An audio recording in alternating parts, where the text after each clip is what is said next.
हिंदी साहित्य की आदिकालीन लौकिक साहित्य परंपरा की हम बात कर रहे थे।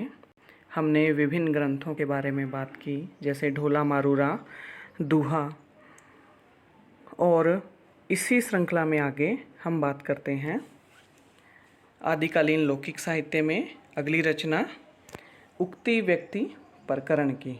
यह रचना है ये आदिकालीन लौकिक गद्य साहित्य की प्रमुख रचना मानी जाती है। इसके जो लेखक हैं वो है पंडित दामोदर शर्मा। पंडित दामोदर शर्मा ने ग्रंथ लिखा उक्ति व्यक्ति प्रकरण। इसका जो रचना काल है वो है 12वीं शताब्दी।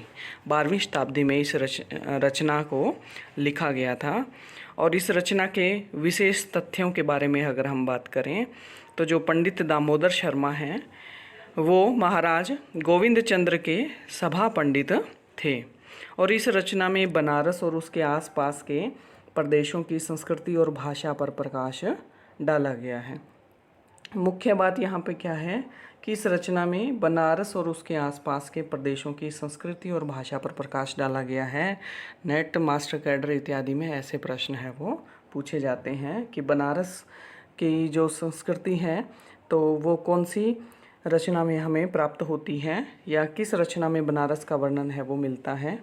तो उसका आंसर होगा कि उक्ति व्यक्ति प्रकरण, जो कि दामोदर शर्मा द्वारा लिखी गई थी। इसी तरह से आगे हम बढ़ते हुए बात करते हैं कि ये जो रचना है इसमें उस युग के जो तत्कालीन काव्य रूप प्रचलित थे उनके संबंध में हमें जानकारी प्राप्त होती है। और इस रचना को जब पढ़ते हैं तो उससे यह मालूम होता है कि उस समय गद्य और पद्य दोनों ही काव्यों में, यानी कि उस समय गद्य में और पद्य में दोनों ही प्रकार के काव्यों में तत्सम शब्दावली का प्रयोग बढ़ने लगा था।